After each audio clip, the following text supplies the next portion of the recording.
¿Qué tal? Muy buenas noches. Bienvenidos a un capítulo más de La lengua de Orfeo.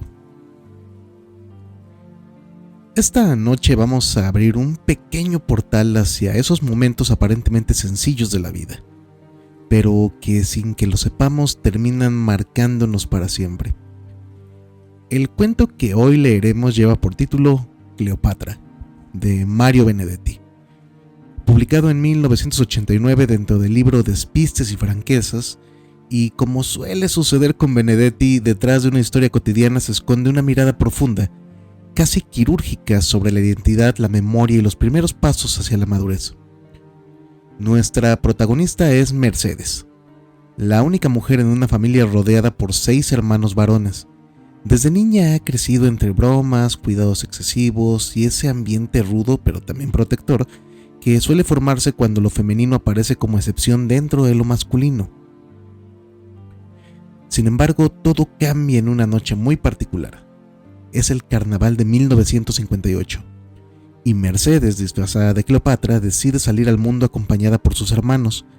Lo que parece ser solo un baile, una fiesta más, termina convirtiéndose en una experiencia cargada de emociones nuevas, de descubrimientos íntimos y de ese extraño juego de identidades que todos atravesamos alguna vez, cuando dejamos de ser quienes éramos para comenzar a intuir quiénes podríamos llegar a ser.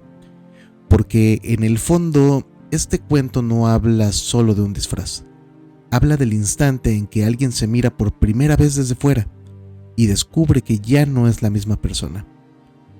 Con la sensibilidad característica de Benedetti, sobria, cercana, profundamente humana, Cleopatra nos invita a recordar esas noches decisivas que sin estridencias, sin grandes tragedias, terminan convirtiéndose en puntos de quiebre silenciosos en nuestra historia personal.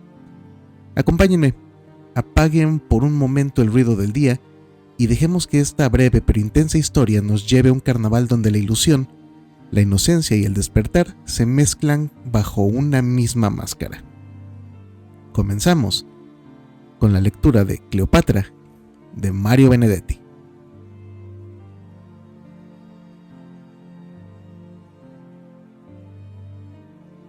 El hecho de ser la única mujer entre 6 hermanos me había mantenido siempre en un casillero especial de la familia. Mis hermanos me tenían, todavía me tienen afecto, pero se ponían bastante pesados cuando me hacían bromas sobre la insularidad de mi condición femenina.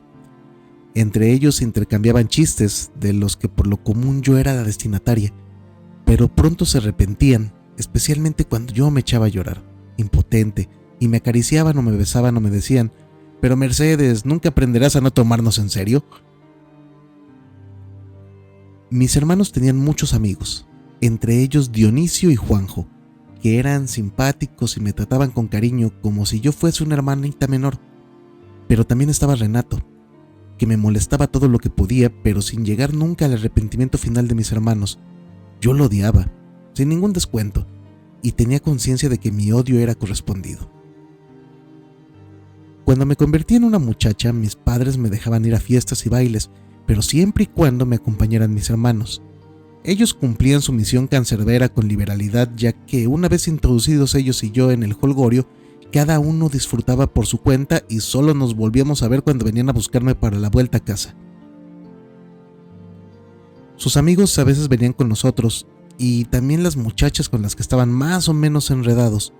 Yo también tenía mis amigos, pero en el fondo habría preferido que Dionisio y sobre todo Juanjo, que me parecía guapísimo, me sacara a bailar y hasta me hiciera alguna proposición deshonesta. Sin embargo, para ellos yo seguía siendo la chiquilina de siempre. Y eso a pesar de mis pechitos en alza y de mi cintura, que tal vez no era de avispa, pero sí de abeja reina.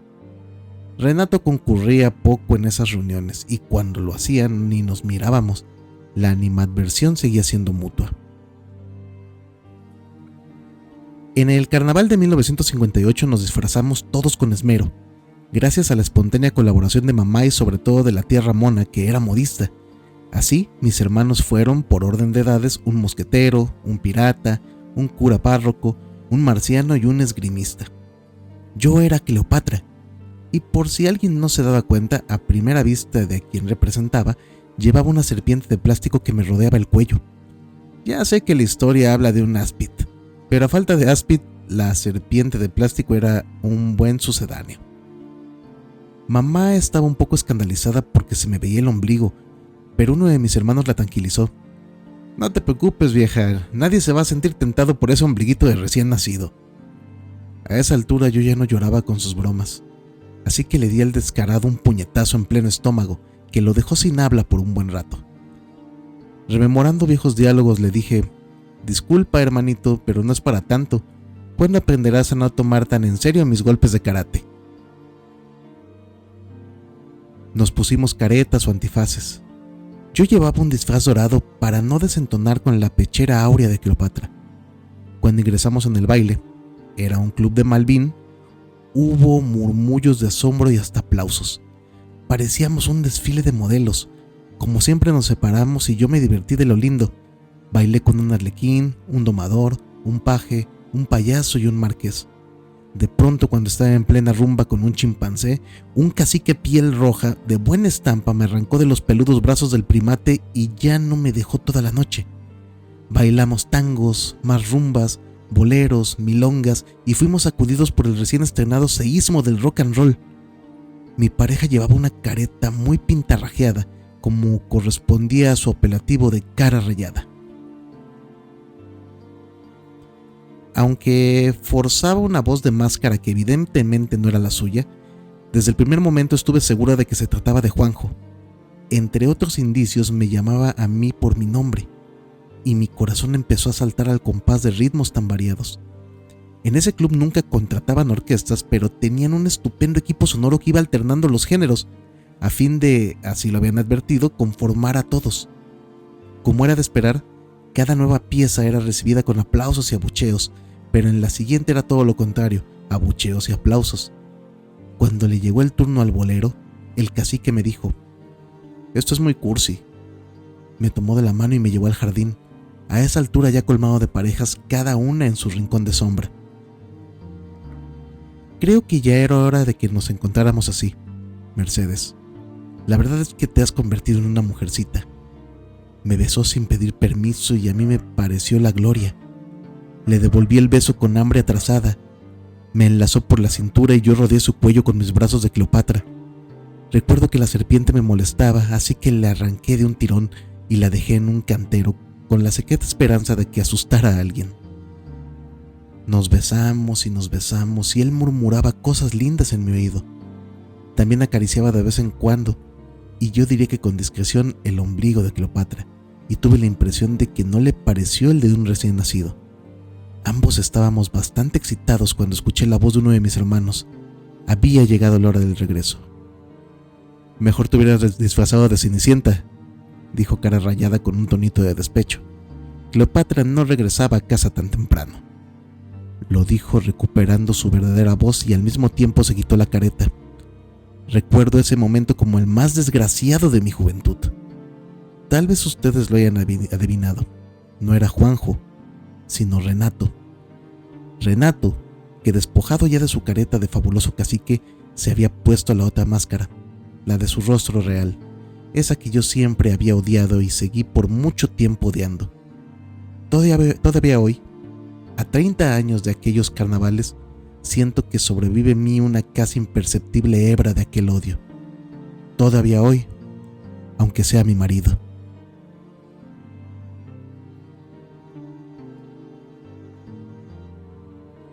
De esta manera es como terminamos este brevísimo pero bastante interesante cuento del maestro Benedetti, que espero que haya sido de su agrado. Realmente, como se platicó al inicio del capítulo, pues trae consigo una de esas vivencias que no necesariamente tienen que rayar en la tragedia o en algo macabro, en algo totalmente magnífico o espectacular para formar parte de estos pedacitos de historia que al día conforman lo que somos. El final, por supuesto, pues da mucho a la reflexión y mucho a qué pensar sobre los caminos que se toman y las miles de circunstancias y hechos que pueden ocurrir para que de repente estemos parados donde estamos. Es un cuento corto, cuento muy interesante y un cuento que se suma al catálogo de todos los cuentos que narramos aquí en La Lengua de Orfeo. No me quiero despedir sin antes desearles que tengan una excelente semana. Ya estamos en el mes del amor y la amistad, y por esa razón es que vamos a estar dando un poquito de repaso y paseo por estos cuentos que se vinculan con esta temática. Espero que sean de su agrado. Con este comenzamos. Y pues vaya, me gustaría invitarlos a que nos den seguir, por favor. Nos quedan solamente este capítulo y el siguiente para llegar al capítulo 100. Estamos ya nada de cerrar las historias que estamos recibiendo para poder hacer el especial, y pues estamos expectantes de conocerlos. ¿Qué más? Pues síganos en Spotify, síganos en YouTube, síganos en TikTok, compártanos con la gente que consideran que les puede gustar este material.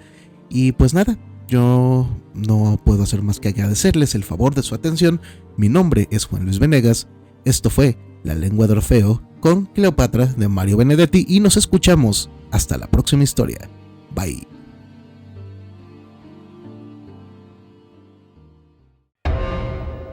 La Lengua de Orfeo.